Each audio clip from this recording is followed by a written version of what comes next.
ஆண்டவராகிய இயேசு கிறிஸ்துவின் பரிசுத்த நாமத்திலே உங்களை வாழ்த்தி வரவேற்கிறேன். கர்த்தர் கொடுத்த இந்த ஓய்வு நாள் ஆராதனைக்காக ஆண்டவருக்கு நன்றி செலுத்துவோம். இந்த ஆண்டிலும் தபசு காலங்களை தேவன் கிருபையாக நமக்கு கட்டளையிட்டார். இந்த தபசு காலங்கள் நம் ஒவ்வொருவருக்கும் இன்னும் ஆண்டவரோடு நெருங்கி சேரும் சிலாக்கியத்தை தரட்டும் என்று நாம் தாழ்மையாய் தேவ சமூகத்தில் தரித்திருப்போம். தேவன் நம்மோடு இடைபடுவாராக.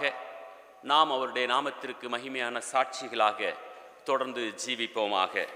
இந்த நாளிலும் நம்முடைய திருச்சபையானது ஆதாமின் தோல்விக்கும் இயேசுவின் கீழ்ப்படிதல் மூலமாக கிடைத்த வெற்றிக்கும் இடையேயுள்ள வேறுபாடு, அவரின் வெற்றியை நாம் பகிர்ந்து கொள்வதற்கு அழைக்கப்பட்டிருக்கிறோம் என்று சிந்திப்பதற்காக அறைகூவல் விடுத்திருக்கிறது. இயேசுவின் நாமத்தில் இந்த வெற்றியின் வாழ்க்கையை சுதந்தரித்து கொள்ள தேவன் நமக்கு கிருபை தருவாராக. மண்ணாசையில் நான் மயங்கியே மெய்வெளி விட்டகன்றேன், கண் போன போக்கை பின்பற்றினேன், கண்டேன் இல்லை என்பமே, குயவனே குயவனே என்று சொல்லி பாடி தேவனை மகிமைப்படுத்துவோம்.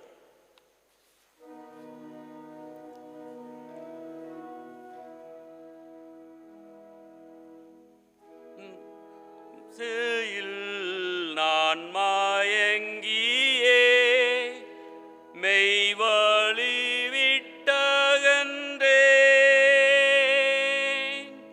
கண் போன போக்கை பின்பற்றினேன், கண்டேனில்லை இன்பமே, காணாமல் போன பாத்திரம் என்னை தேடி வந்த தெய்வமே, வாழ்நாளெல்லாம் பாதம் சேரும் பாதையில் நடத்திடுமே, குயவனே குயவனே படைப்பின் காரணனே, களிமண்ணான என்னையுமே கண்ணோக்கி பார்த்திடுமே. ஆமாண்டவரே, நீர் எங்களை கண்ணோக்கி பார்த்து வெற்றியாய் உம்முடைய சமூகத்தில் வாழ்ந்து சுகித்திருக்கும் சிலாக்கியத்தை தாரும். இந்த ஆராதனைக்காக நன்றி. எங்களோடு இடைபடுவீராக. உம்முடைய சத்தத்தை கேட்டு சித்தம் செய்வதற்கு நீர் உதவி செய்யும். இந்த ஆராதனையிலே நாங்கள் உம்மை ஆவியோடும் உண்மையோடும் தொழுது கொள்வதற்கும் உம்மை மட்டுமே உயர்த்தி பாடுவதற்கும் நீர் எங்களுக்கு கிருபை தாரும். எல்லா துதி கனம் மகிமை நீர் ஒருவரே எடுத்து அங்கீகரிப்பீராக. உம்முடைய நாம மகிமைக்காக எங்களை தொடர்ந்து பயன்படுத்துவீராக. எங்களோடு இடைபடும், எங்களை தாழ்த்தி அர்ப்பணிக்கிறோம். இயேசுவின் நல நாமத்தில் பிதாவே, ஆமேன். ஆண்டவருடைய நாமத்திற்கு மகிமை உண்டாக. பாமாலை 16 கர்த்தாவே தாழ்மையாக பாடுவோம்.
நம்முடைய கர்த்தராகிய இயேசு கிறிஸ்துவனுடைய கிருபையும் பிதாவாகிய தேவனுடைய அன்பும் பரிசுத்த ஆவியானவருடைய அந்யோன்ய ஐக்கியமும் இன்றும் என்றும் நம் அனைவரோடும் கூட இருப்பதாக.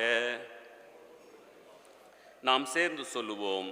சர்வ வல்லமையுள்ள தேவனே, எங்கள் இருதயங்களின் எல்லா விருப்பங்களையும் எல்லா ரகசியங்களையும் நீர் அறிந்திருக்கிறீர். ஆகவே நாங்கள் தேவரிடத்தில் பரிபூர்ணமாய் அன்பு கூறவும், உமது பரிசுத்த நாமத்தை உத்தமமாய் மகிமைப்படுத்தவும், உமது பரிசுத்த ஆவியின் ஏவுதலால் எங்கள் இருதயத்தின் சிந்தனைகளை சுத்தம் பண்ணியருள எங்கள் கர்த்தராகிய இயேசு கிறிஸ்துவின் மூலமாய் வேண்டிக் கொள்கிறோம். ஆமேன்.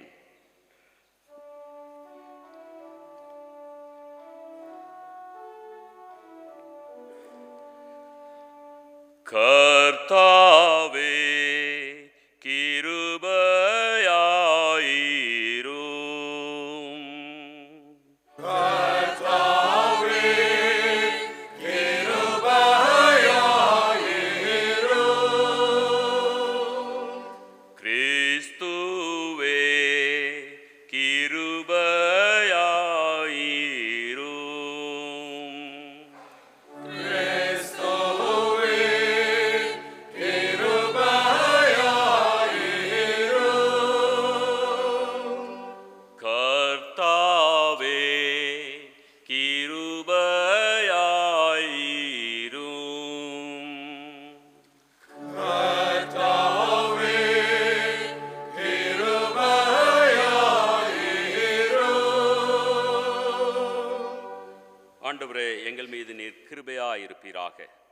இயேசு கிறிஸ்துவின் மூலமாக நாங்கள் வெற்றியின் வாழ்க்கையை சுதந்தரிப்பதற்காக உமக்கு நன்றி. வாழ்க்கையின் வரும் சோதனைகளை கடந்து செல்வதற்கும் சோதனையின் மீது வெற்றி பெற்று உண்மை கிறிஸ்தவர்களாக உம்மை பிரஸ்தாபப்படுத்துவதற்கும் தொடர்ந்து கிருபை தாரும். தேவ பிரசன்னமும் கிருபையும் தொடர்ந்து நடத்துவதாக. இயேசுவின் நல்ல நாமத்தில் பிதாவே. உட்காருங்கள். வேத பாட வசனங்கள் வாசிக்க கேட்கலாம்.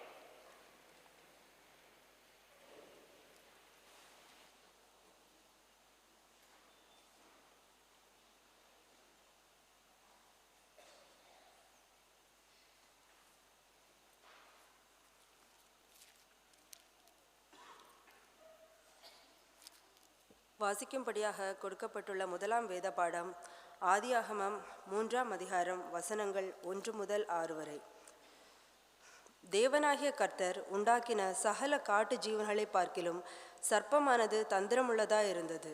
அது ஸ்திரீயை நோக்கி, நீங்கள் தோட்டத்தில் உள்ள சகல விருட்சங்களின் கனியையும் புசிக்க வேண்டாம் என்று தேவன் சொன்னது உண்டோ என்றது. ஸ்திரீ சர்ப்பத்தை பார்த்து, நாங்கள் தோட்டத்தில் உள்ள விருட்சங்களின் கனிகளை புசிக்கலாம், ஆனாலும் தோட்டத்தின் நடுவில் இருக்கிற விருட்சத்தின் கனியை குறித்து தேவன் நீங்கள் சாகாதபடிக்கு அதை புசிக்கவும் அதை தொடவும் வேண்டாம் என்று சொன்னார் என்றாள்.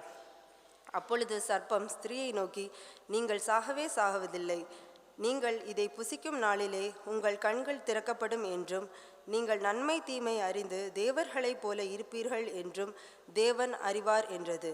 அப்பொழுது ஸ்திரீயானவள், அந்த விருட்சம் புசிப்புக்கு நல்லதும் பார்வைக்கு இன்பமும் புத்தியை தெளிவிக்கிறதற்கு இச்சிக்கப்படத்தக்க விருட்சமுமாய் இருக்கிறது என்று கண்டு அதன் கனியை பறித்து புசித்து தன் புருஷனுக்கும் கொடுத்தாள்.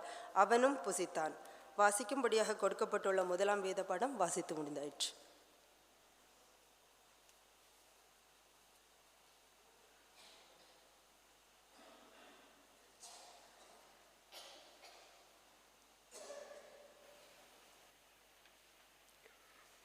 நம் அனைவரும் எழுந்திருப்போமாக.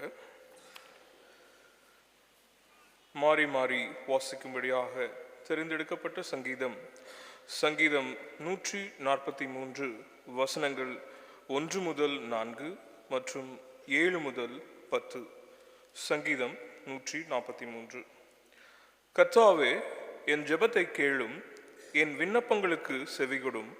உமது உண்மையின்படியும் உமது நீதியின்படியும் எனக்கு உத்தரவு அருளி செய்யும்.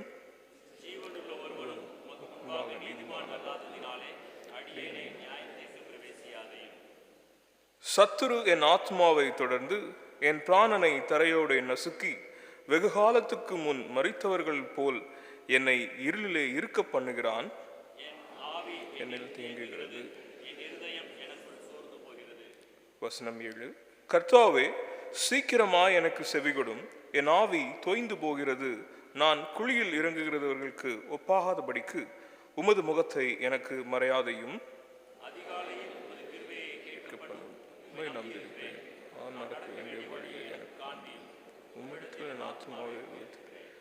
கர்த்தாவே, என் சத்துருக்களுக்கு என்னை தப்புவியும். உம்மை புகலிடமாக கொள்ளுகிறேன். உமக்கு பிரியமானதை செய்ய எனக்கு போதித்தருளும். நீரே என் தேவன். உம்முடைய நல்ல ஆவி என்னை செம்மையான வழியிலே நடத்துவராக. ஆமேன். பிதாவுக்கும் குமாரனுக்கும் பரிசுத்தாவிக்கும் மகிமை உண்டாவதாக. ஆமேன். அனைவரும் அமர்ந்திருப்போம்.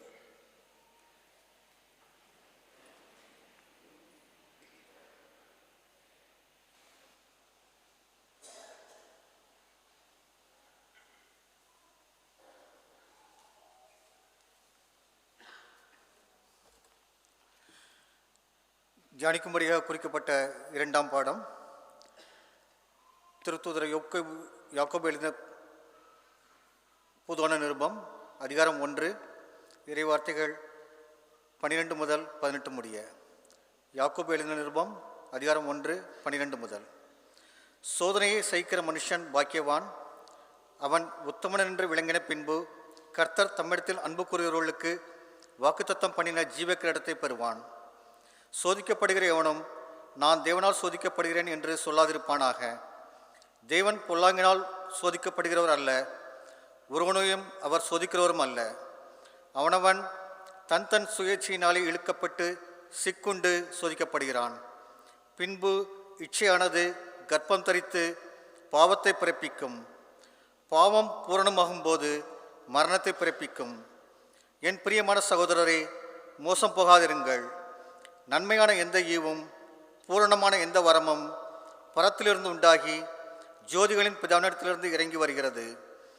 அவரிடத்தில் யாதொரு மாறுதலும் யாதொரு வேற்றுமையும் நிழலும் இல்லை. அவர் சித்தம் கொண்டு தம்முடைய சிருஷ்டிகளில் நாம் முதற் பலன்களாய் இருப்பதற்கு நம்மை சத்திய வசனத்தினாலே ஜெபித்தார். 2ஆம் பாடம் நிறைவுற்றது. ஆமீன்.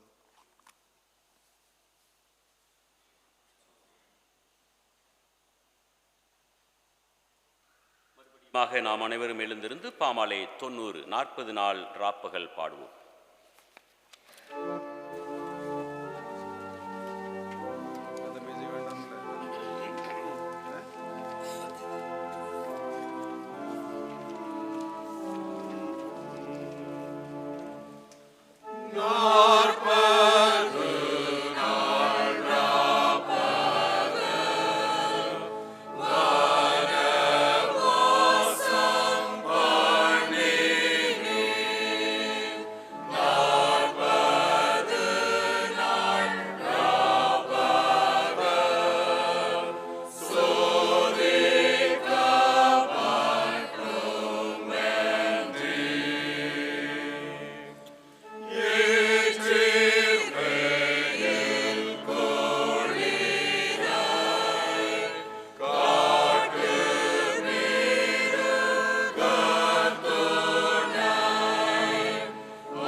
வாசிக்கும்படியாக தெரிந்தெடுக்கப்பட்டிருக்கிற சுவிசேஷ வேத பாடம் தூய மத்தேயு எழுதின நற்சுவிசேஷம் 4வது அதிகாரம் 1வது வசனம் முதல் 11வது வசனம் முடிய அடங்கியிருக்கிற இயேசு கிறிஸ்துவின் சுவிசேஷ வார்த்தையை கேளுங்கள்.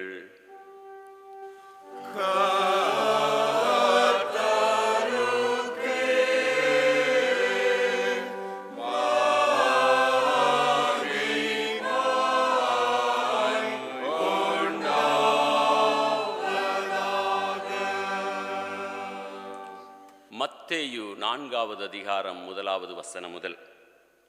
அப்பொழுது இயேசு பிசாசினால் சோதிக்கப்படுவதற்கு ஆவியானவராலே வனாந்தரத்திற்கு கொண்டு போகப்பட்டார். அவர் இரவும் பகலும் 40 நாள் உபவாசமாயிருந்த பின்பு அவருக்கு பசி உண்டாயிற்று.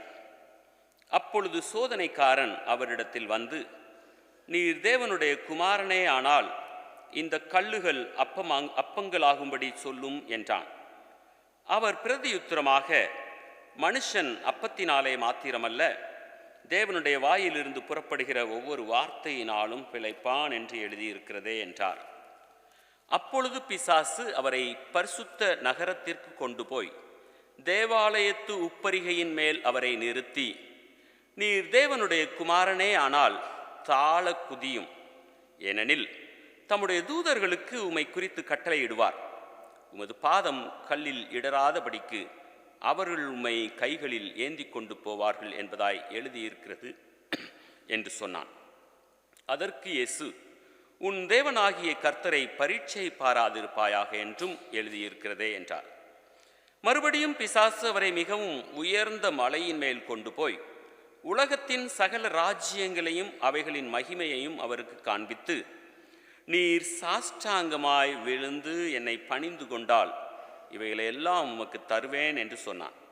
அப்பொழுது இயேசு, அப்பாலே போ சாத்தானே, உன் தேவனாகிய கர்த்தரை பணிந்து கொண்டு அவர் ஒருவருக்கே ஆராதனை செய்வாயாக என்று எழுதியிருக்கிறதே என்றார். அப்பொழுது பிசாசானவன் அவரை விட்டு விலகி போனான். உடனே தேவதூதர்கள் வந்து அவருக்கு பணிவிடை செய்தார்கள்.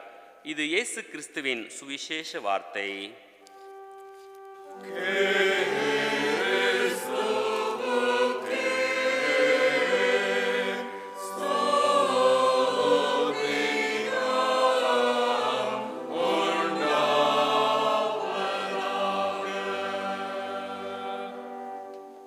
ஜெபிப்போம்.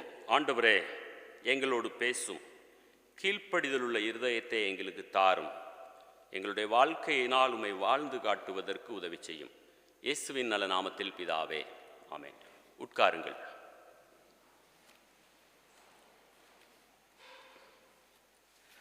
ஆண்டவராகிய இயேசு கிறிஸ்துவின் பரிசுத்த நாமத்திலே உங்களை வாழ்த்துகிறேன். இந்த தபசு காலத்தின் 1வது ஞாயிற்றுக்கிழமை. நம்முடைய திருச்சபை நமக்கு கொடுத்திருக்கிற தலைப்பு, The contrast between the failure of Adam and the obedience of Jesus, whose victory we are all called to share.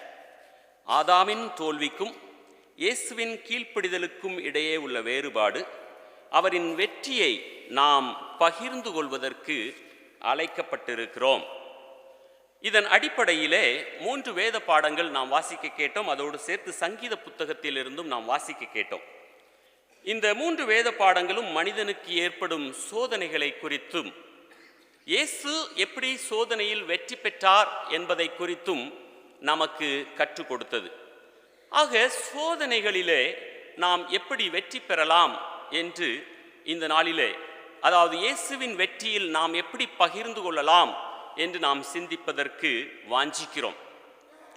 ஒரு முறை ஒரு போதகர், ஒரு ரபாய், இன்னும் ஒரு ஃபாதர், இந்த மூவருமாக ஒரு ரெஸ்டாரண்டிலே உட்கார்ந்து பேசிக் கொண்டிருக்கிறார்கள். அவர்கள் பேசும் பொழுது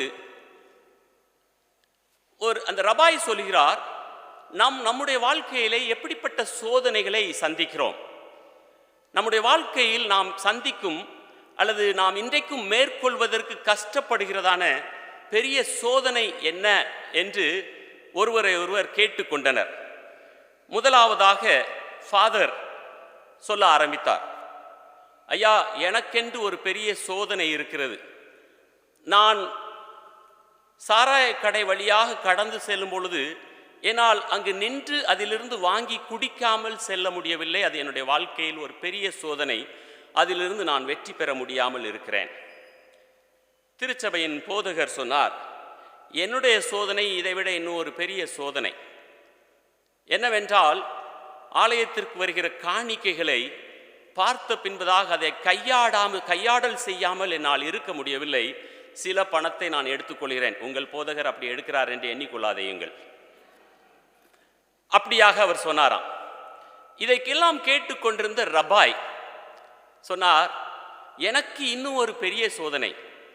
என்னுடைய சோதனை என்னவென்றால், மற்றவருடைய குறைகளை மற்றவரிடத்தில் எம்மட்டும் நான் கூறவில்லையோ அம்மட்டும் என்னால் நிம்மதியாக இருக்க முடியாது. உடனடியாக நான் சென்று இவைகளை என்னுடைய நண்பரிடத்தில் சொல்வதற்கு எனக்கு தருணம் கொடுங்கள், நான் போகிறேன் என்று கடந்து சென்றாராம். ஸோ ஒவ்வொரு மனிதனும் பல விதங்களில் சோதிக்கப்படுகிறான். ஒரு முறை ஒரு குடும்பம், அவர்கள் மிகவும் கஷ்டப்படுகிறார்கள். உண்ணுவதற்கே அவரிடத்தில் ஒன்றுமில்லை. ஸோ கணவனும் மனைவியுமாக இணைந்து எப்படியாவது பணம் சேமிக்க வேண்டும், வாழ்க்கையில் முன்னேற வேண்டும் என்று பல விதங்களில் முயற்சி செய்கிறார்கள். அவருடைய முயற்சிகள் எல்லாம் தோல்வியில் முடிகிறது. ஒரு நாள் கணவன் வேலை தேடி சந்தை பகுதிக்கு சென்றிருக்கிறான். சந்தை பகுதியிலிருந்து மீண்டுமாக தோல்வியோடு திரும்பி வருகிறான். அவனுக்கு வேலை கிடைக்கவில்லை. ஸோ மிகவும் வருத்தத்தோடு திரும்பி வருகிறான். இங்கே வீட்டிற்கு வந்து பார்த்தால் அவனுடைய மனைவியானவர் ஒரு புது சேலையை அணிந்து கொண்டிருக்கிறார். கணவனுக்கு மிகுந்த கோபம். நாமே உண்பதற்கு சாப்பாட்டிற்கு வழி இல்லாமல் அணைந்து கொண்டிருக்கிறோம், இவளுக்கு எப்படி இந்த புதிய சேலை வந்திருக்கும் என்று அவன் ரொம்ப மனதிலே துன்பப்பட்டவனாக மனைவியினிடத்தில் கேட்கிறான். நம்மிடத்தில் பணம் இல்லை, இந்த சேலை வாங்குவதற்கு உனக்கு பணம் எப்படி வந்தது? நீ ஏன் இந்த பணத்தை இப்படி வேஸ்டாக செலவழித்து விட்டாயே? அப்பொழுது தன்னுடைய மனைவி சொல்கிறாள், ஐயா, நானும் வேலை தேடி கடந்து சென்றேன். ஒரு மால் பகுதியிலே சென்று கொண்டிருக்கும் பொழுது ஒரு கடையிலே வெளியிலே ஒரு சேலை மிகவும் அழகாக தொங்க விடப்பட்டிருந்தது. மிகவும் அழகாக இருந்தது. எப்படி இருக்கிறது என்று உள்ளே சென்று பார்க்கலாம் என்று பார்த்தேன். அதனை கையில் எடுக்கும் பொழுது என்னுடைய காதிலே ஒரு சத்தம், இந்த சேலை உனக்கு மிகவும் அழகாக இருக்கிறது, எவ்வளவு நீ பார்ப்பதற்கு அழகாக இருக்கிறாய் என்று சாத்தான் சொல்லுகிறான் என்பதை நான் உடனடியாக புரிந்து விட்டேன் என்று சொன்னதற்கு கணவன் சொல்கிறான், அப்படி என்றால் சாத்தானே, அப்பாலே போ சாத்தானே, அல்லது எனக்கு பின்னாலே போக சாத்தானே என்று நீ அவனை திட்டி இருக்க வேண்டியது தானே என்று கணவன் கேட்டதற்கு மனைவி சொல்கிறாள், நான் அப்படிதான் சொன்னேன், எனக்கு பின்னாலே போ சாத்தானே என்று தான் சொன்னேன். ஆனால் எனக்கு பின்னாலே சென்ற சாத்தான் என்னுடைய பின்னால் இருந்து சொன்னான், பின்னால் இருந்து பார்த்தாலும் நீ அழகாகத்தான் இருக்கிறாய் என்று சொன்னான். ஆகவே இந்த சேலையை நான் வாங்கி கொண்டு வந்து விட்டேன் என்று சொன்னாலாம். ஸோ மனிதனுக்கு சோதனைகள் பல விதங்களிலே வந்து கொண்டிருக்கிறது. இந்த சோதனைகளுக்கு அப்பாற்பட்ட மனிதன் யாருமே கிடையாது. அனுதின வாழ்க்கையிலே அது மிகப்பெரிய போதகராக இருக்கட்டும் அல்லது சாதாரண கடைநிலை மனிதனாக இருக்கட்டும், சோதனைகளை சகிப்பதற்கு, சந்தித்து அதிலே வெற்றி பெறுவதற்கு மிகவும் போராடி கொண்டிருக்கிறார்கள். பொதுவாக லெந்து நாட்களிலே நாம் பலவிதமான தீர்மானங்கள் எடுப்பதுண்டு. லெந்து நாட்களில் மட்டுமல்ல, ஜனவரி 1ஆவது தேதியும் எடுப்பதுண்டு. ஆனால் ஜனவரி 2ஆவது தேதி அதனை எத்தனை பேர் கடைபிடித்தார்கள் என்பது அது பெரிய கேள்விக்குறி. அதே போல் லெந்து நாட்களிலே அநேகர் தீர்மானிப்பதுண்டு, இந்த வருட லெந்து நாட்களில் நான் மாமிச ஆகாரம் சாப்பிடுவதில்லை என்று.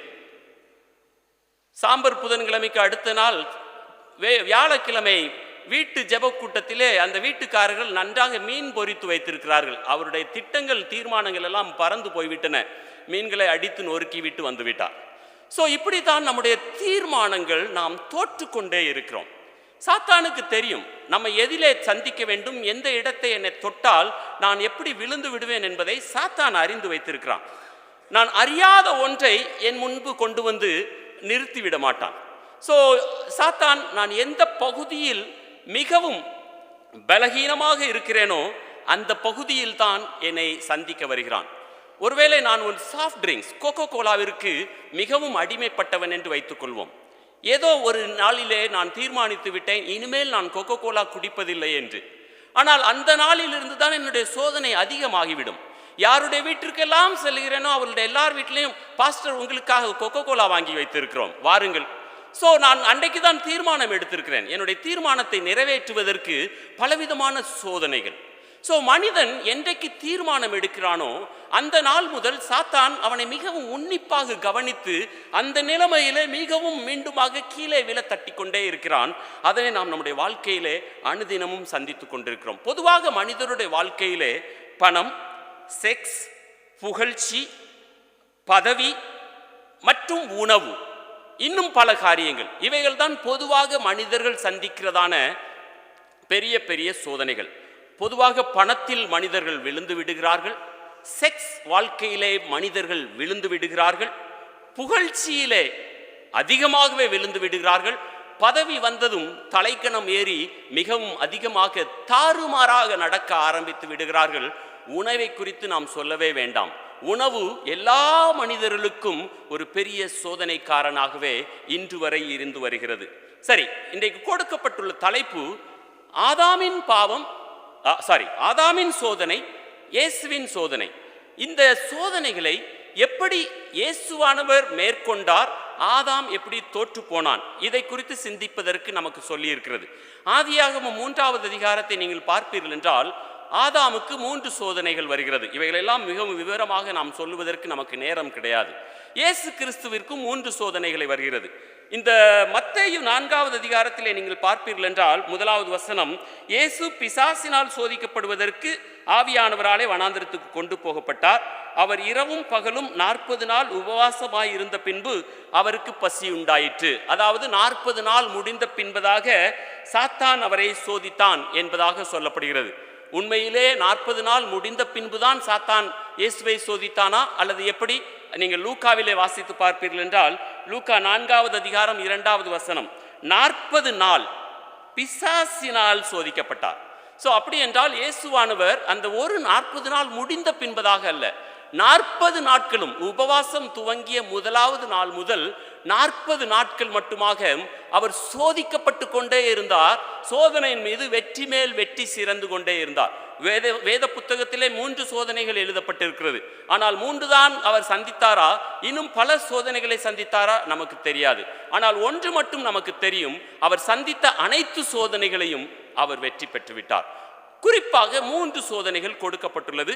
ஆதாமின் 3 சோதனைகளையும் இயேசுவின் 3 சோதனைகளையும் நாம் ஒப்பிட்டு பார்க்கலாம்.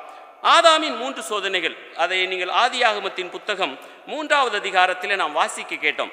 முதலாவதாக நாம் வாசிப்போம் என்றால் 6வது வசனம் சொல்லுகிறது, அந்த விருட்சம் புசிப்புக்கு நல்லது, அந்த விருட்சம் புசிப்புக்கு நல்லது என்று அந்த ஸ்திரீ காண்கிறாள். முதலாவதாக ஆதாமிற்கு ஏவாளுக்கும் கொடுக்கப்பட்ட சோதனை மாம்சத்தின் இச்சை. மாம்சத்தின் இச்சை, இந்த உணவை நான் உண்பேன் என்றால் என்னுடைய சரீரத்திலே நான் பலன் பெறக்கூடும், இது எனக்கு மிகவும் அருமையான ஒரு உணவு என்று அவருடைய மாமிசம் அவர்களை சோதிக்க ஆரம்பிக்கிறது. அதைத்தான் இயேசு கிறிஸ்துவிற்கும் நீங்கள் வாசிப்பீர்கள் என்றால் மத்தேயு 4:3-4 வசனங்களிலே இந்த கல்லுகளை நீர் அப்பங்கள் ஆகும்படி சொல்லும். அங்கே பசியாய் இருக்கிறான் ஆதாம் ஏவாள், அவர்களுக்கு சாப்பாடு என்கிறதான ஒரு சோதனை. இங்கே பசியாய் இருக்கிறார் இயேசு கிறிஸ்து, மாம்சத்தின் இச்சை என்கிறதான சோதனை இருவருக்கும் வருகிறது. மனிதன் விழுந்து போகிறான், இயேசுவானவர் வெற்றி பெற்று விடுகிறார். 2வது சோதனை ஆதியாகமம் 3வது அதிகாரம் 5வது வசனம், நீங்கள் இதை புசிக்கும் நாளிலே உங்கள் கண்கள் திறக்கப்படும் என்றும் நீங்கள் நன்மை தீமை அறிந்து தேவர்களைப் போல இருப்பீர் என்றும் தேவன் அறிவார். அவன் சொல்லுகிறான், ஐயா நீங்கள் தேவர்களைப் போல மாறிவிடுவீர்கள், ஜீவனத்தின் பெருமை, நீ பெரியவனாக மாறிவிடுவாய், இந்த உலகம் அனைத்தும் உன்னை கண்டு கையெடுத்து கும்பிடும் அளவிற்கு நீ உன்னதனாக மாறிவிடுவாய், தேவனைப் போலவே நீ மாறிவிடுவாய் என்று சாத்தான் இவர்களுக்கு சொல்லுகிறான். ஜீவனத்தின் பெருமை யாருக்குத்தான் இது பிடிப்பதில்லை? எல்லோருக்கும் பிடித்தது. நான் உயர்ந்து கொண்டே செல்ல வேண்டும், என்னை எல்லா மனிதர்களும் கையெடுத்து வணங்க வேண்டும், ஜீவனத்தின் பெருமை. இயேசு கிறிஸ்துவிற்கு என்ன வருகிறது? மத்தேயு 4:5 மற்றும் 7வது வசனங்களை வாசிப்போம் என்றால், பிசாசு அவரை பரிசுத்த நகரத்திற்கு கொண்டு போய் தேவாலயத்து உப்பரிகையின் மேல் நிறுத்தி, நீ தேவனுடைய குமாரனையானால் தாழ குதியும், ஏனெனில் உம்முடைய தூதர்களுக்கு தம்முடைய தூதர்களுக்கு உம்மை குறித்து கட்டளையிடுவார். உமது பாதம் கல்லில் இடராது. அவர்கள் உம்முடைய கைகளில் ஏந்து கொண்டு போவார்கள். ஜீவனத்தின் பெருமை. ஐயா, உம்மை ஏந்திக் கொள்வதற்கு இந்த சீடர் உலகம், அப்பொழுது அவருடைய கரத்திலே சீடர்கள் இல்லை. அவர் சொல்லுகிறார், இந்த உலகம் உம்மை ஏந்திவிடும், நீர் கீழே உம்முடைய கால்கள் கூட தரையில் படப்போவதில்லை. ஜீவனத்தின் பெருமையை சாத்தான் எவ்வாறாக அவர் நீ பெரிய மனிதன் ஐயா, நீ கடவுளாக வந்திருக்கிறீர், இந்த உலகம் ஒரு நிமிடத்திலே அறிந்து கொள்ளும், இந்த உலகமே உம்மை தூக்கி நிறுத்திவிடும், எல்லா மனிதர்களுக்கு முன்பதாக நீ உன்னதராக உயர்ந்த மனிதராக காட்சியளிப்பீர், ஏன் நீர் குதித்து விடக்கூடாது? மனிதனுக்கும் ஜீவனத்தின் பெருமை, ஜீவனத்தின் பெருமையிலே விழுந்து விடுகிறான். இயேசு கிறிஸ்துவுக்கும் ஜீவனத்தின் பெருமை, அந்த ஜீவனத்தின் பெருமையிலே அவர் ஜெயித்து விடுகிறார். கடைசியாக சாத்தான் ஏவாளும் ஆதானிடத்திலே 6வது வசனத்தை நீங்கள் வாசிப்பீர்கள் என்றால், அந்த புத்தியை தெளிவிக்கிறதற்கு இச்சிக்கப்படத்தக்க விருட்சமாய் இருக்கிறது என்று ஏவாள் காண்கிறாள். கண்களின் இச்சை, கண்களின் இச்சை. கண்கள் தான் எல்லாவற்றிற்கும் பொதுவாக மிகப்பெரிய போராட்டத்தை கொண்டு வருகிறது. பார்த்த உடனேயே எல்லாம் எனக்கு வேண்டும். கண்கள் மூலமாக நாம் இச்சித்து, அதன் மூலமாக நான் சோதனைக்கு உட்படுத்தப்பட்டு அதிலே நான் மாண்டு விடுகிறேன். கண்களின் இச்சை ஆதாமிற்கும் ஏவாளுக்கும் சாத்தான் மூலமாக வருகிறது. இயேசு சுவாமிக்கு 4வது அதிகாரம் 8 முதல் 10 வரை உள்ள வசனங்களை வாசிப்பீர்கள் என்றால், சாத்தான் அவரை மிக உயர்ந்த மலையிலே கொண்டு போய் அனைத்து உலகத்தையும் காண்பிக்கிறான். இந்த உலகம் எல்லாம் நான் உமக்கு கொடுக்க இருக்கிறேன், பாரும், இவைகள் எல்லாவற்றையும் நீர் ஏற்றுக்கொள்ளக்கூடும், இந்த உலகத்தின் மீது நீ ராஜாவாக மாறி விடுவீர். கண்களின் இச்சையை சாத்தான் ஆண்டவருக்கும் புகட்டி பார்க்கிறான், ஆண்டவருக்கும் ஊட்டி பார்க்கிறான். நீர் இப்பொழுது தனி காட்டிலே தனி மனிதனாக வாழ்ந்து கொண்டிருக்கிறீர், ஒரு நொடி பொழுதிலே நீர் இந்த உலகத்திற்கு ராஜாவாக நான் மாட்டி காட்டுகிறேன், ஜஸ்ட் வொர்ஷிப் மீ, நீர் என்னுடைய பாதத்தில் விழுந்து பாரும். கண்களின் இச்சை. ஆதாமும் ஏவாளும் கண்களின் இச்சையிலே மடிந்து போகிறார்கள். இயேசு கிறிஸ்து கண்களின் இச்சையையும் வெற்றி சிறந்து விடுகிறார். இந்த வெற்றியை தான் கிறிஸ்துவுக்குள்ளாக நீங்களும் நானும் பகிர்ந்து கொள்வதற்காக இந்த நாளிலே நம்முடைய திருச்சபை நமக்கு அழைத்திருக்கிறது. இந்த 3 விதமான சோதனைகள் தான் எந்த ஒரு மனிதனுக்கும் ஏற்படக்கூடும். ஜீவனத்தின் பெருமையாக இருக்கலாம், மாம்சத்தின் இச்சையாக இருக்கலாம், அல்லது கண்களின் இச்சையாக இருக்கலாம். இந்த 3 காரியங்கள் தான். என்னுடைய மாமிசம் எப்பொழுதும் என்னை உருவ குத்தி கொண்டு இருக்கிறது. என்னுடைய ஜீவனின் பெருமை எப்பொழுதும் என்னை கீழே விழத்தள்ளி கொண்டிருக்கிறது. என்னுடைய கண்கள் என்னை வேதத்திலிருந்து மற்ற அனைத்து இடங்களுக்கும் அழைத்து செல்கிறது. ஆக இந்த 3 பகுதிகளும் ஒவ்வொரு மனிதனுடைய சரீரத்திலும் அவனை சோதனைக்கும் வேதனைக்கும் மற்றும் பாவத்திற்கும் நேராக அழைத்து சென்று கொண்டிருக்கிறது. இயேசுவும் மனிதனாகவே வந்தார். உங்களையும் என்னையும் போல 100% ஹியூமன் 100% டிவைன். உங்களைப் போல என்னை போலவே இந்த உலகத்திற்கு வந்து மாம்சத்தின் இச்சையாகட்டும், கண்களின் இச்சையாகட்டும், ஜீவனத்தின் பெருமையாகட்டும், மனிதனாக எந்த ஒரு மனிதனும் சாத்தானை ஜெயிக்க முடியும் என்று நிரூபித்து காண்பித்தார். திருச்சபையே, இன்றைக்கு நீங்களும் நானும் இந்த கண்களின் இச்சையையும் மாம்சத்தின் பெருமையையும் மாம்சத்தின் இச்சையையும் ஜீவனத்தின் பெருமையையும் ஜெயிப்பதற்கு ஆயத்தப்பட்டு கொண்டிருக்கிறோமா? ஒரு சில காரியங்களை வெகு வேகமாக உங்களோடு பகிர்ந்து கொண்டு நான் முடித்துக் கொள்வதற்கு விரும்புகிறேன். ஏற்கனவே நான் உங்களுக்கு சொல்லுவது போல, சோதனை என்பது எல்லா மனிதருக்கும் வரக்கூடியது.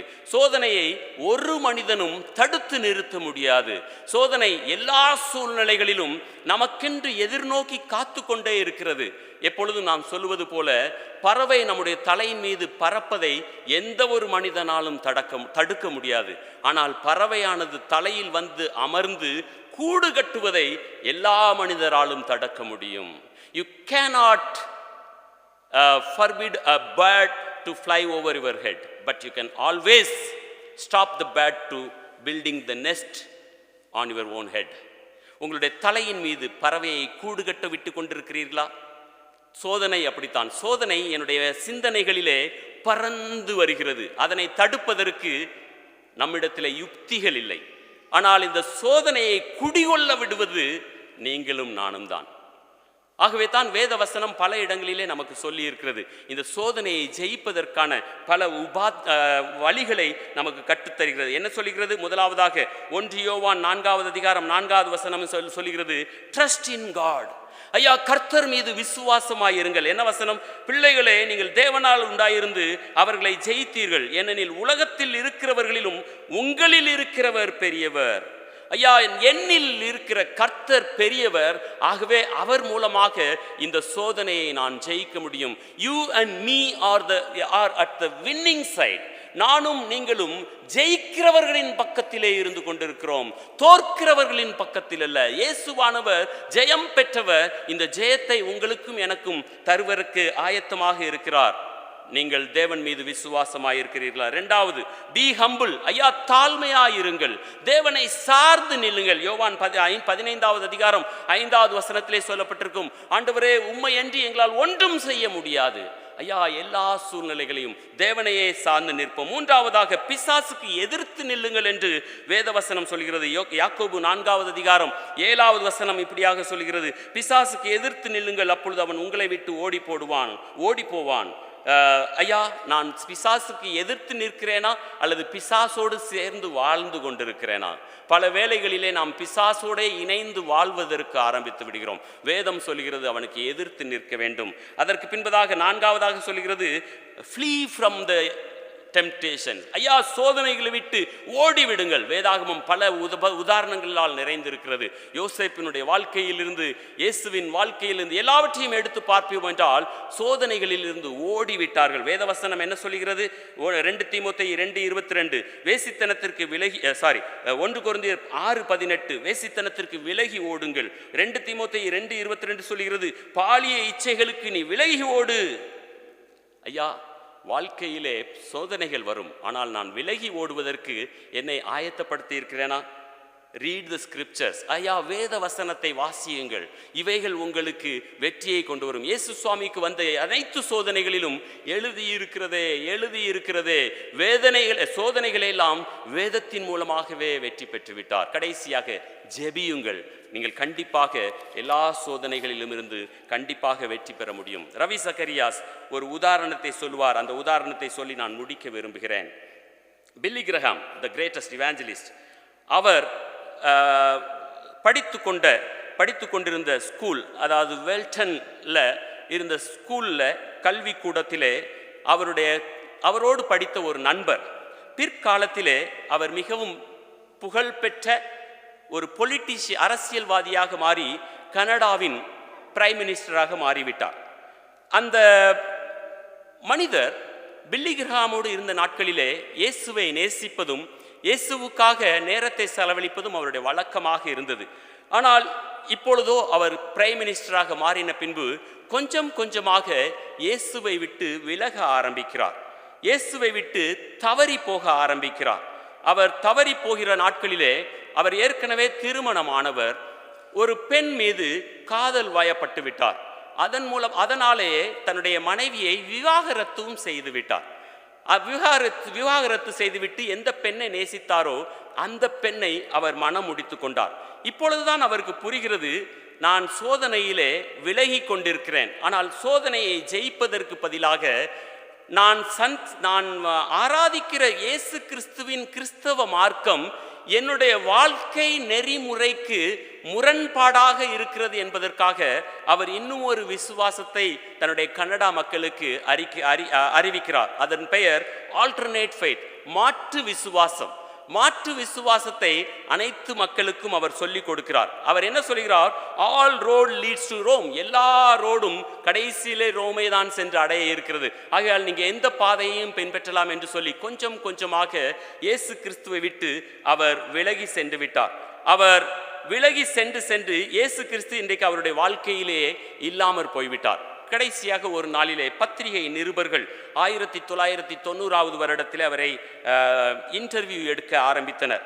இன்டர்வியூ எடுக்கும் பொழுது அவரிடத்தை முதலாவதாக கேட்கப்பட்ட கேள்வி, ஐயா, நீர் ஒரு கிறிஸ்தவன், அதாவது அடிப்படை விசுவாசத்தை உம்முடைய விசுவாசமாக ஏற்றுக்கொண்ட கிறிஸ்தவர் தானே என்று கேட்டார். அதற்கு அவர் சொன்னார், ஆம், நான் அடிப்படை கிறிஸ்தவவாதி, அதை நான் ஒருபொழுதும் மறுக்க முடியாது என்று சொல்கிறார். அதற்கு பின்பதாக இரண்டாவதாக கேட்கப்பட்ட கேள்வி, அப்படி என்றால் நீர் உம்முடைய விசுவாசத்தை விட்டு விலகி விட்டீரா என்று கேட்டதற்கு, ஆம், நான் இன்றைக்கு கிறிஸ்தவன் இல்லை, ஏனென்றால் நான் இன்றைக்கு முதிர்ச்சி பெற்றுவிட்டேன், முதிர்ச்சி பெற்ற மனிதனாக மாறிவிட்டேன். கிறிஸ்தவத்திலே இருந்த பலவிதமான தவறுகள், அதிலே இருந்த பல முறைகேடுகளை விட்டுவிட்டு முதிர்ச்சி பெற்ற மனிதனாக நான் மாறிக்கொண்டிருக்கிறேன் என்று சொன்னார். அதற்கு மூன்றாவதாக நிருபர்கள் கேட்கிறார்கள், அப்படி என்றால் நீர் ஒரு சில காரியங்களை விட்டு ஒதுங்கி வருகிறீரா என்று சொன்னதற்கு அவர் சொன்னார், இல்லை, நான் எதையுமே விட்டு விடவில்லை, முதிர்ச்சியின் மேல் முதிர்ச்சி அடைந்து கொண்டிருக்கிறேன் என்று சொன்னார். கடைசியாக நிருபர்கள் இன்னும் ஒரு கேள்வி கேட்கிறார், அப்படி என்றால் இயேசுவை குறித்து நீங்கள் என்ன நினைக்கிறீர்கள்? அப்பொழுதுதான் சொன்னார், ஐ மிஸ் ஜீசஸ். அவருடைய கண்கள் குளமாகிவிட்டது. I miss Jesus. இந்த சோதனைகள் என்னை இயேசுவை விட்டு விலக செய்து விட்டது.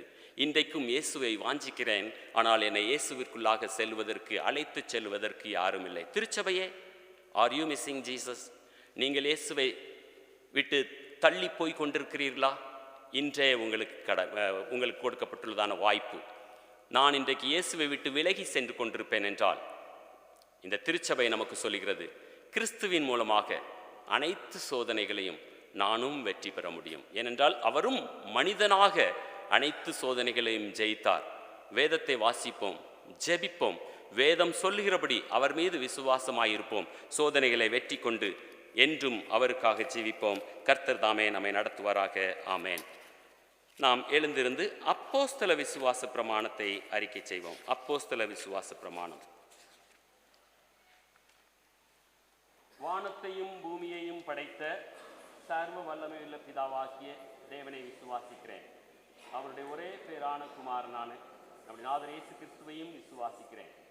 அவர் பரிசுத்த ஆவியினாலே கன்னிமரியாளிடத்தில் உற்பவித்து பிறந்தார். பொந்திய பிலாத்துவின் காலத்தில் பாடுபட்டு சிலுவையில் அறையுண்டு மரித்து அடக்கம் பண்ணப்பட்டு பாதாளத்தில் இறங்கினார். 3ஆம் நாள் மரித்தோரிடத்திலிருந்து எழுந்தருளினார். பரமண்டலத்துக்கு ஏறி பிதாவின் வலது பாசத்தில் வீற்றிருக்கிறார். உயிருள்ளோரையும் மரித்தோரையும் நியாயம் தீர்க்க திரும்ப வருவார். பரிசுத்த ஆவியையும் விசுவாசிக்கிறேன். பொதுவான பரிசுத்த அப்போஸ்தல திருச்சபையும் பரிசுத்தவான்களின் ஐக்கியமும் பாவ மன்னிப்பும் சரீர உயிர்த்தெழுதலும் நித்திய ஜீவனும் உண்டென்று விசுவாசிக்கிறேன். ஆமேன். சபையார் உட்காருங்கள். திருச்சபைக்கான ஒரு சில அறிவிப்புகள். டெல்லி திருமண்டலத்தின் மூலமாக கன்வென்ஷன் கூட்டங்கள் நடைபெற்று வருகிறது. இன்றைக்கு கடைசி நாள். குஜராத் பிஷப் சில்வன்ஸ் கிறிஸ்டியன் கன்வென்ஷனிலே பிரசங்கிப்பதற்காக வந்திருக்கிறார்கள். மாலை 6 மணியிலிருந்து நம்முடைய கன்வென்ஷன் ஆரம்பமாகும். திருச்சபையார் வந்து பங்கு பெறும்படியாக அன்போடு கேட்கிறேன். நம்முடைய ஆனுவல் கார்டன் ஃபேட்காக உதவிய அனைவருக்கும் மீண்டுமாக நன்றி கூறுகிறோம். ஆனால் இன்னும் நீங்கள் உங்களுடைய கையில் பெற்ற ராஃபில் டிக்கெட்ஸ் திருச்சபையிலே திருப்பி கொடுக்காமல் இருப்பீர்கள் என்றால் தயவு செய்து அக்கௌண்ட்ஸ் பர்பஸ்க்காக அது திருப்பி கொடுக்கப்பட வேண்டும். அதனை நீங்கள் திருப்பி கொடுக்கும்படியாக உங்களை அன்போடு கேட்கிறேன். ஒருவேளை ஆட் ஃபார்ம் பெற்று இன்னும் திருப்பி கொடுக்கவில்லை என்றால் அதையும் நீங்கள் திருப்பி கொடுக்கலாம். கன்ஃபர்மேஷன் கிளாஸஸ் வருகிற சனிக்கிழமை மாலை 4 மணி முதல் ஆரம்பமாகும். கன்ஃபர்மேஷனுக்காக ஃபார்ம் எழுதி கொடுத்தவர்கள் தயவு செய்து மாலை 4 மணிக்கு பாரிஸ் ஹாலிலே வந்து பங்கு பெறும்படியாக அன்போடு கேட்கிறேன். இன்னும் உங்களில் யாராவது கன்ஃபர்மேஷன் ஃபார்ம் நிரப்பி கொடுக்கவில்லை என்றால் தயவு செய்து நிரப்பி கொடுக்கும்படியாக அன்போடு கேட்கிறேன். நம்முடைய லெந்து நாட்களின் வெள்ளிக்கிழமை ஆராதனை ஆலயத்திலே மாலை 6:30 நடைபெறும். தயவு செய்து அந்த கூட்டங்களிலும் வந்து பங்கு பெறும்படியாக அன்போடு கேட்கிறேன். நம்முடைய திருச்சபையின் பிறந்த நாள் மற்றும் திருமண நாள் ஆசரிக்கும் மக்களுக்காக நான் பொதுவாக தொலைபேசியின் மூலமாக ஜெபிப்பது வழக்கம். கடந்த ஓராண்டிலே நான் யாருக்கும் அதை செய்யவில்லை. பலவிதமான காரணங்கள் உண்டு. ஆனால் ஐயா நீங்கள் ஜெபிப்பது கூட கிடையாது என்று யாருமே வந்து கேட்கவில்லை. அதுவும் ஒரு மிகப்பெரிய ஒரு சவாலான கேள்விக்குறி. ஆனால் 2-3 மனிதர்கள் என்னிடத்தில் வந்து ஐயா நீங்கள் ஏன் ஜெபிக்கவில்லை என்று கேட்டார்கள். ஆக எனக்கு அது ஒரு உந்துதலாக இருந்தது. மீண்டுமாக உங்களுக்காக நான் ஜெபிப்பதற்கு ஆயத்தப்படுகிறேன். கர்த்தருக்கு சித்தமானால் நாளை முதல் அதனை மீண்டுமாக துவங்குவேன். இந்த நாளிலே நம்முடைய திருச்சபைக்கு முதலாவதாக நீங்கள் வந்திருப்பீர்கள் என்றால் உங்களுடைய இடத்திலே எழுந்து நிற்கும்படியாக அன்போடு கேட்கிறேன். If you are worshiping with us for the very first time, please rise up at your place. We would like to welcome you. கர்த்தர் உங்களை ஆசீர்வதிப்பாராக. தேவ சமாதானம் உங்களோடு தங்கியிருக்கட்டும். கர்த்தர் உங்களை ஆசீர்வதிப்பாராக. ஆலயம் முடிந்த பின்பதாக உங்களை நாங்கள் சந்திக்கிறோம். God bless you. இந்த வாரத்திலே தன்னுடைய பிறந்த நாள் மற்றும் திருமண நாளை ஆசரிக்கிறவர்கள் தன்னுடைய இடத்தில் எழுந்து நிற்கும்படியாக அன்போடு கேட்கிறேன். இவர்களுக்காக எண்ணிலடங்கா நன்மைகள் யாவையும் எனக்களித்திடும் நாதனே என்று சொல்லி பாடி ஆசீர்வதிப்போம்.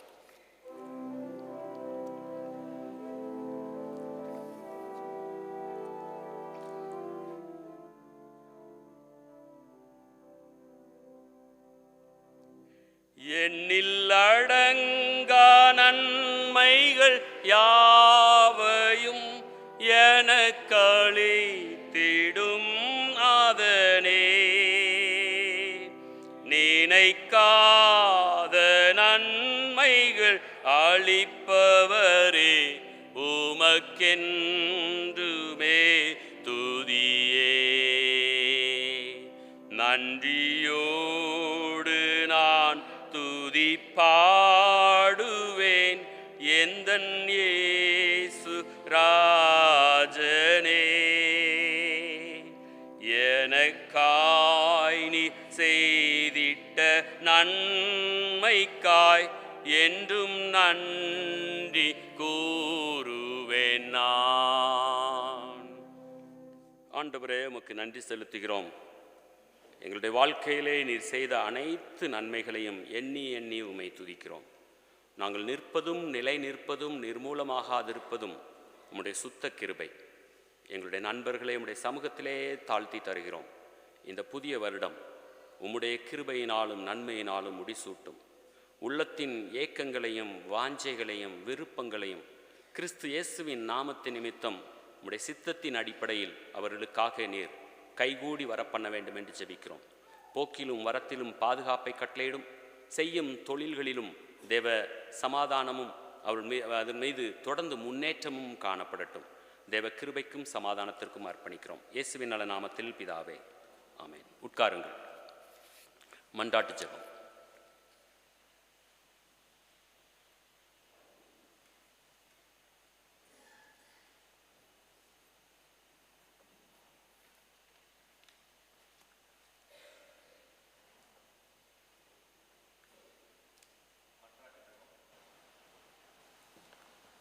மன்றாட்டு ஜெபத்துக்காக அனைவரும் முழங்கால் படியிட கடவும். வாக்கு கடங்காத பெருமூச்சுகளோடு நமக்காக வேண்டுதல் செய்யும் ஆவியானவரோடு சேர்ந்து நமக்காகவும் முழு மனித சமுதாயத்திற்காகவும் தேவனுடைய சமூகத்தில் நம்முடைய ஜெபங்களை தாழ்மையாய் சமர்ப்பிப்போமாக. கர்த்தாவே, உமது கிருபையின் நிமித்தம் எங்கள் விண்ணப்பம் இடத்தில் சேர்வதாக. வன்முறை செயல்கள் மற்றும் யுத்தங்களினால் வெகுவாய் பாதிக்கப்பட்ட அனைவருக்காகவும் உம் சமூகம் நாடுகிறோம். திருச்சபைகள் துன்பப்படுபவர்களுடன் இணைந்து நிற்கவும், ஆதரவு கரம் நீட்டவும், சிதைந்த குடும்பங்களை ஒன்றாக இணைக்கவும் ஜெபிப்போமாக. கிருபை நிறைந்த ஆண்டவரே, எங்கள் தலைவர்களில் அமைதியின் உண்மையான அன்பும் பெருகவும், அனைத்து நாடுகளும் நாட்டு மக்களின் நலனுக்காக ஞானத்துடன் செயல்படவும் வழிகாட்டுங்கள். கர்த்தாவே, உமது கிருபையின் நிமித்தம் எங்கள் விண்ணப்பம் முழுத்தில் சேருவதாக. இரக்கமும் தயவும் கொண்ட ஆண்டவரே, எங்கள் தாய் திருநாட்டிற்காக உம்மிடம் வருகிறோம். தற்சமயம் நாட்டில் நடைபெற்று வரும் விவசாயிகள் போராட்டம் விரைவில் தீர்க்கப்பட எங்கள் தலைவர்களுக்கு அருள் தாரும். விவசாயிகளும் நாட்டின் மக்களும் இந்த போராட்டத்தின் மூலம் எதிர்கொள்ளும் எல்லா பிரச்சனைகளுக்கும் சுமூகமான தீர்வு ஏற்பட்டு அமைதியும் சமாதானமும் ஏற்பட வேண்டுகிறோம். கர்த்தாவே, உமது கிருபை நிமித்தம் எங்கள் விண்ணப்பம் இடத்தில் சேருவதாக. இரக்கமுள்ள தேவனே, எங்கள் நாட்டில் காணப்படும் ஜாதி மத விரோதங்கள், பல்வேறு கலவரங்கள், வன்முறைகள், குறிப்பாக வெறுப்பு பேச்சு, வதந்திகள், திரிக்கப்பட்ட உண்மைகள் மற்றும் வன்முறையை தூண்டும் செயல்பாடுகள் எங்கள் நாட்டின் அமைதியை குலைத்து வருகிறது. இவைகள் விரைவாக தீர்க்கப்பட நாட்டில் சமாதானம் நிலவ உம் சமூகம் நாடுகிறோம். கர்த்தாவே, உமது கிருபை நிமித்தம் எங்கள் விண்ணப்பம் இடத்தில் சேருவதாக. இந்த ஆண்டில் நடக்கவிருக்கும் பொது தேர்தலுக்கு எங்கள் நாட்டையும் மக்களையும் ஆயத்தப்படுத்துங்கள். சுதந்திரமான, நிலையான, வலுவான நல்ல ஆட்சி அமைய வழிகாட்டுங்கள். கர்த்தாவே, உமது கிருபை நிமித்தம் எங்கள் விண்ணப்பம் இடத்தில் சேர்வதாக. நமது குடியரசுத் தலைவர் முர்மு, பிரதமர் மோடி, டெல்லியின் லெப்டினன்ட் கர்னல் வினய்குமார் கச்சேனா, முதலமைச்சர் கெஜ்ரிவால் மற்றும் எல்லா மாநில முதலமைச்சர்கள் அவர்களின் கீழ் அதிகாரத்தில் உள்ள அனைவருக்கும் ஞானத்தை தாருங்கள். மாறிவரும் அரசியல் காலகட்டத்தில் இவர்களுக்கு தூர தரிசனம் கொடுத்து நாட்டிற்கு நலம் தரும் திட்டங்களை தீட்ட கிருபையின் அருள் தாரும். கர்த்தாவே உமது கிருபை நிமித்தம் எங்கள் விண்ணப்பமிடத்தில் சேருவதாக.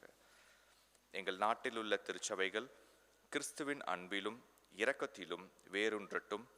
திருச்சபைகளுக்குள்ளாக காணப்படும் பல்வேறு சவால்கள், நிதி சுமைகள், நில சம்பந்தப்பட்ட ஏராளமான நெருக்கடிகள் இவைகள் எல்லாம் சுமூகமாய் முடிவுக்கு வரவும், திருச்சபைகள் பணியில் இடைவிடாது நிலை நிற்கவும் ஜெபிக்கின்றோம். கர்த்தாவே உமது கிருபை நிமித்தம் எங்கள் விண்ணப்பமிடத்தில் சேருவதாக. உலகின் எல்லா திருச்சபைகளுக்காகவும், விசேஷமாக தீவிரமான தார்மீக எதிர்ப்புகளை சந்திக்கும் திருச்சபைகள், துன்பப்படுத்தப்படும் திருச்சபைகள், ஊழியர்கள், மிஷனரிகள் மற்றும் மிஷனரி ஊழியர்களுக்காகவும் இவைகள் எல்லாம் உம்மில் பலப்படுத்தப்படவும், எதிர்ப்புகளுக்கு மத்தியில் உறுதியாய் நிற்கவும் ஜெபிக்கின்றோம். திருச்சபைகள் மூலம் மேற்கொள்ளப்படும் நிவாரண சேவைகள், சமுதாய பணிகள், மனித மேம்பாட்டிற்கான உதவிகள் மத மாற்றத்திற்கான சூழ்ச்சிகளாக கருதப்படாது.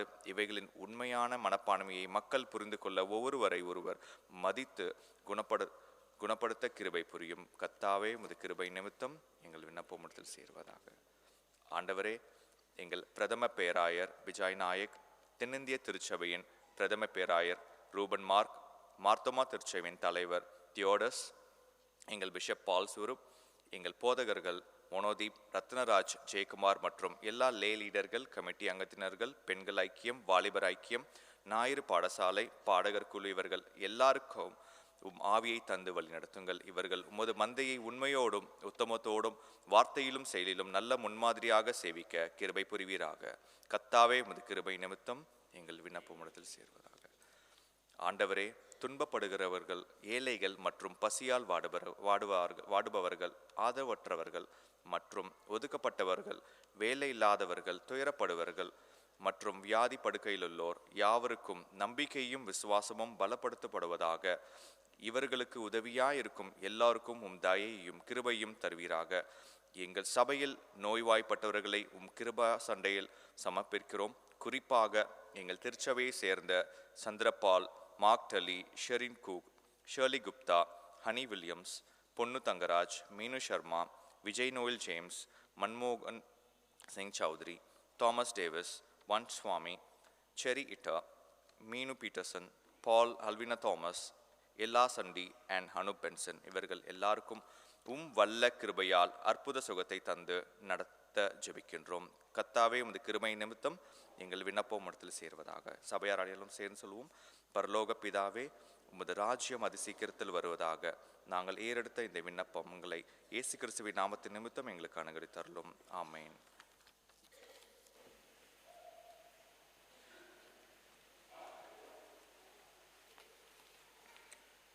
பாவ அறிக்கை.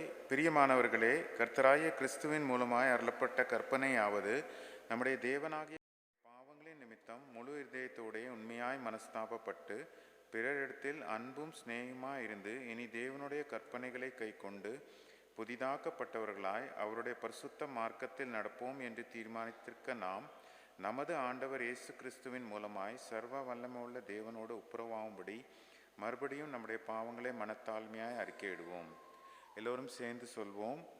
சர்வ வல்லமையுள்ள தேவனாகிய எங்கள் பரலோக பிதாவே, உமக்கு விரோதமாகவும் எங்கள் அயலாருக்கு விரோதமாகவும் எங்கள் எண்ணங்களினாலும் எங்கள் செயல்களினாலும் பாவம் செய்தோம். எங்கள் அறியாமையினாலும் பலவீனத்தினாலும் நன்மை செய்ய தவறினோம். நாங்கள் உண்மையாக எங்கள் பாவங்களுக்காக மனஸ்தாபப்பட்டு உம்மிடத்துக்கு திரும்புகிறோம். எங்களுக்காக மரித்த இயேசு கிறிஸ்துவின் நிமித்தம் நாங்கள் கடந்த காலத்தில் செய்த எல்லா பாவங்களையும் மன்னித்து நாங்கள் புது ஜீவன் உள்ளவர்களாக உமது நாமம் மகிமைப்படத்தக்கதாக உம்மை சேவிக்க எங்களுக்கு அனுகரித்தலும். ஆமீன்.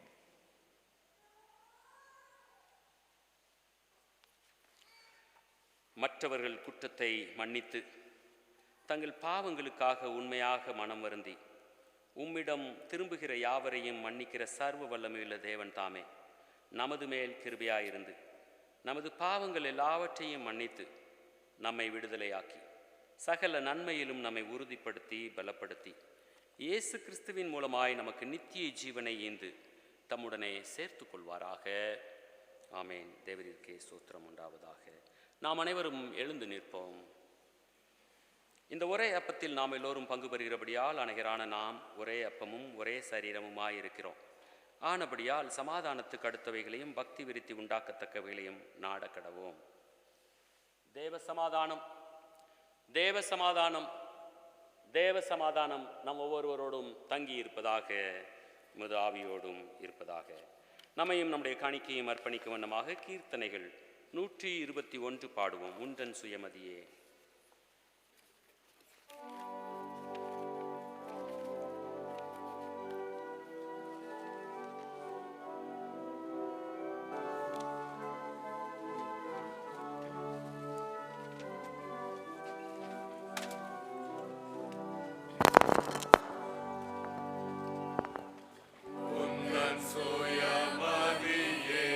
நெறியே என்று கண்டு சாயாதே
நம்மையும் நமது காணிக்கைகளையும் தேவ ஊழியங்களுக்காக அர்ப்பணிப்போமாக.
சபையார் முழங்காற்படியிடலாம் அல்லது உட்காரலாம். பரிசுத்த பிதாவே, சர்வ வல்லமையுள்ள நித்திய தேவனே, நாங்கள் எக்காலத்திலும் எவ்விடத்திலும் ஆண்டவராகிய உமக்கு எங்கள் நன்றியையும் தோத்திரத்தையும் உமது ஒரே பேரான குமாரனாகிய இயேசு கிறிஸ்துவின் மூலம் செலுத்துவது நீதி மட்டுமல்ல, எங்களது கடமையும் எங்களுடைய மகிழ்ச்சியுமாய் இருக்கிறது. ஏனெனில் இயேசு கிறிஸ்துவே உம்முடைய சத்தியமும் ஜீவ வார்த்தையுமாய் இருக்கிறார். அவர் மூலமாக நீர் வானங்களையும் பூமியையும் அவைகளில் உள்ள எல்லாவற்றையும் ஆதி முதல் சிருஷ்டித்தீர். மனிதனையும் உமது சாயலாக உருவாக்கினீர். அவர் மூலமாகவே இவ்வுலகத்தில் வாழ்கின்ற ஒவ்வொருவரையும் ஞான ஒளிக்குள்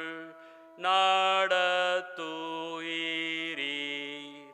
ஆதிகாலம் முதற்கொண்டு தீர்க்கதரிசிகளையும் ஞானம் பெற்ற ஆண்களையும் மற்றும் பெண்களையும் உலக மக்கள் உம்மை வந்தடைவதற்கு வழி காண்பிப்பவர்களாக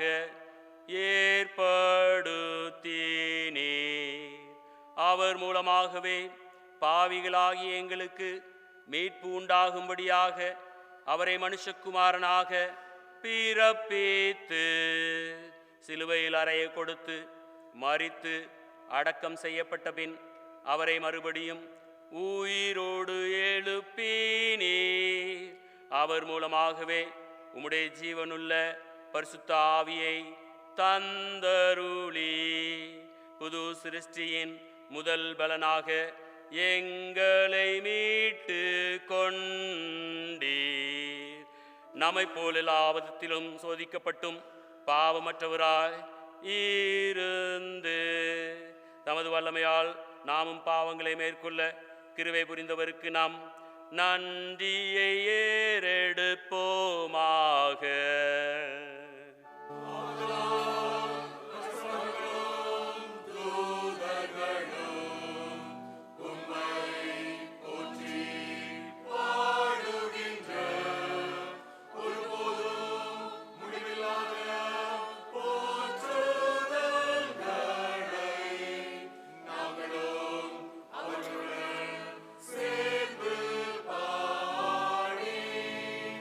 உமது மகிழ்வுள்ள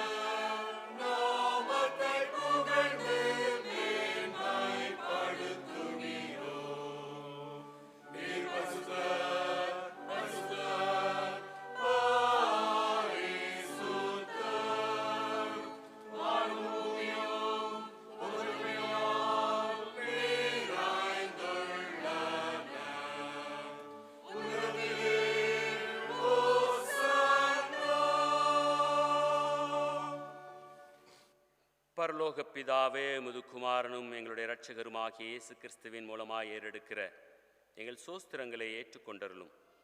அவரின் முன்மாதிரியை பின்பற்றி அவரின் கற்பனைகளை கைக்கொள்ளும் எங்களுக்கு அப்பமும் திராட்சரசமும் ஆகிய இந்த ஈவுகளை உம்முடைய வல்லமையான பரிசுத்த ஆவியினாலே எங்களுக்காக மரித்து உயிர்த்தெழுந்தவரின் சரீரமாகவும் இரத்தமாகவும் தந்தருளும். இயேசு தாம் காட்டி கொடுக்கப்பட்ட அன்று ராத்திரியிலே அப்பத்தை எடுத்து ஸ்தோத்திரம் பண்ணி சீஷர்களுக்கு கொடுத்து, நீங்கள் வாங்கி புசியுங்கள், இது உங்களுக்காக கொடுக்கப்படுகிற என்னுடைய சரீரம், என்னை நினைவு கூறும்படி இதை செய்யுங்கள் என்றார்.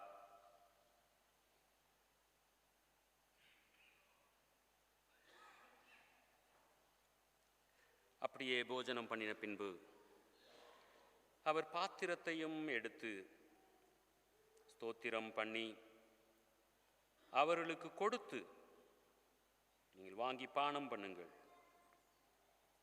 இது பாவ மன்னிப்பு உண்டாகும்படி உங்களுக்காகவும் அநேகருக்காகவும் சிந்தப்படுகிற புது உடன்படிக்கைக்குரிய என்னுடைய இரத்தமாயிருக்கிறது.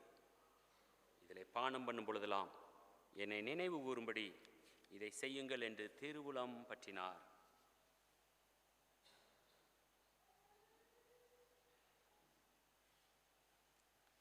ஆகையால் பரலோக பிதாவே, அவரை நினைவு கூறும் விதமாக இந்த அப்பத்தையும் பாத்திரத்தையும் உமது சமூகத்தில் வைத்து பரிசுத்தம் பண்ணுவதன் மூலம் அவருடைய அருமையான பாடுகளையும் மரணத்தையும் மகிமையான உயிர்த்தெழுதலையும் பரமேறுதலையும் நினைவு கூர்ந்து அவருடைய மகிமையான வருகைக்காக காத்திருக்கிறோம்.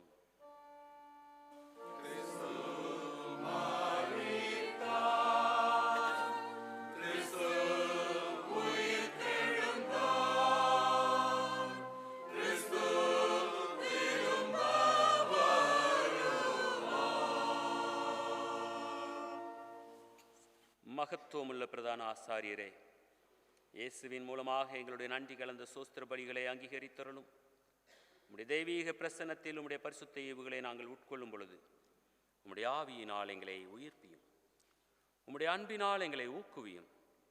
உம்முடைய குமாரனாகிய இயேசு கிறிஸ்துவின் சரீரத்தால் எங்களை ஒருங்கிணைத்தருளும்.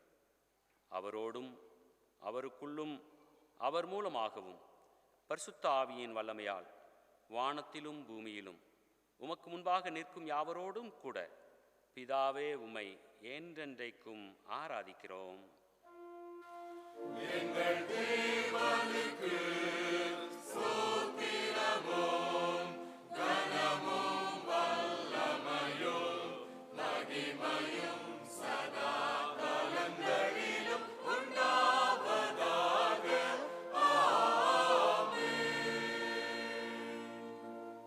கர்த்தருடைய சரீரத்தில் பங்கு பெறும்படி நாம் இந்த அப்பத்தை பிட்கிறோம்.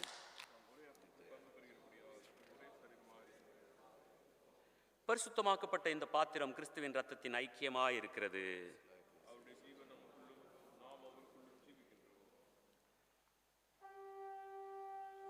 நமது இரட்சகராகிய கிறிஸ்து நமக்கு கற்பித்தபடி சொல்லுவோம்.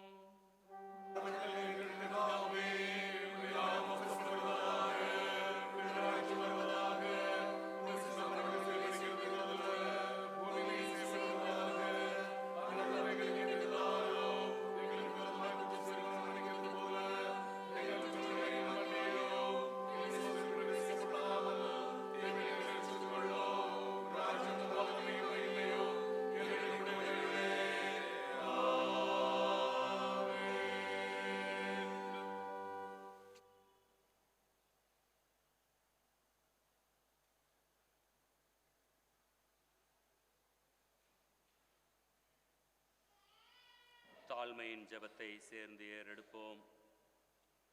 இரக்கமுள்ள கர்த்தாவே, எங்கள் சுயநீதியை நம்பி நாங்கள் உம்முடைய பந்தியில் சேர துணியாமல் தேவரீருடைய அளவற்ற இரக்கத்தையே நம்பி சேருகிறோம். உம்முடைய மேஜையின் கீழ் விழும் துணிக்கைகளையும் பொறுக்கிக் கொள்ள நாங்கள் பாத்திரர் அல்ல. ஆனாலும் தேவரீர் எப்பொழுதும் இரக்கம் செய்கிற லட்சணமுடைய மாறாத ஆண்டவராயிருக்கிறீர். ஆகையால் கிருபையுள்ள கர்த்தாவே, உமது அருமையான குமாரனாகிய இயேசு கிறிஸ்துவின் விலைமதியாத சரீரத்தால் இரத்தத்தால் எங்கள் பாவமுள்ள சரீரமும் ஆத்துமாவும் சுத்தமாகி எப்பொழுதும் நாங்கள் அவருக்குள்ளும் அவர் எங்களுக்குள்ளும் வாசமாயிருப்பதற்கு ஏற்ற விதமாய் அவருடைய சரீரத்தை புசித்து அவர் இரத்தத்தை பானம் பண்ண எங்கள் கிருபை செய்தருளும். ஆமேன்.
விசுவாசத்துடனே கிட்டிச் சேருங்கள். நமக்காக அடிக்கப்பட்ட கர்த்தராகிய இயேசு கிறிஸ்துவின் சரீரத்தையும் நமக்காக சிந்தப்பட்ட அவர் இரத்தத்தையும் வாங்கி உட்கொள்ளுங்கள்.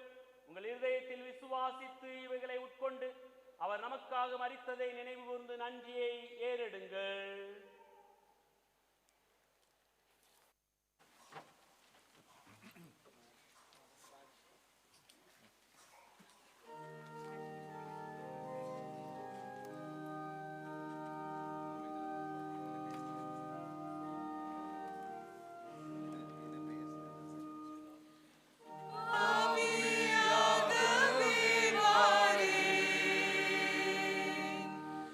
Avam bokum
மனமார்ந்த விசுவாசத்துடன் பெற்றுக்கொண்டவர்களாகிய நாம் அவருக்கு நன்றி செலுத்துவோமாக.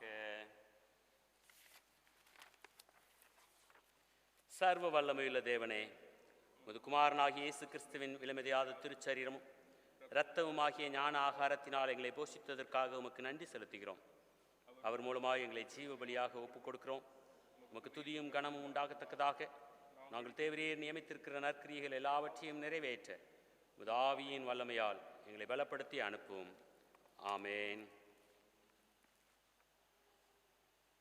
சமாதானத்தின் தேவன் தாமே நம்மை முற்றிலும் பரிசுத்தமாக்குவாராக. நமது ஆவி, ஆத்துமா, சரீரம் முழுவதும் நம்முடைய கர்த்தராகிய இயேசு கிறிஸ்து வரும்பொழுது குற்றமற்றதாய் இருக்கும்படி காக்கப்படுவதாக. பிதா, குமாரன், பரிசுத்த ஆவியுமாகிய தேவன் நம்மோடு இருந்து இன்றும் என்றும் நம்மை ஆண்டு நடத்துவாராக.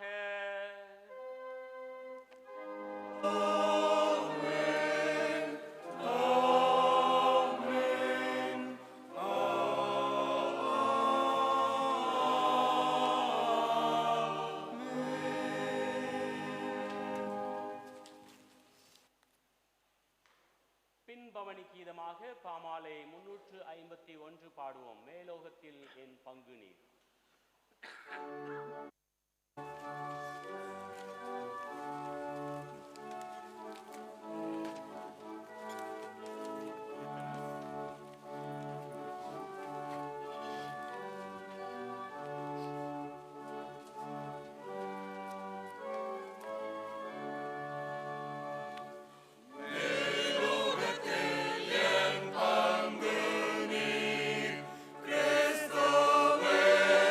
Cristo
கர்த்தர் உங்களோடு இருப்பாராக.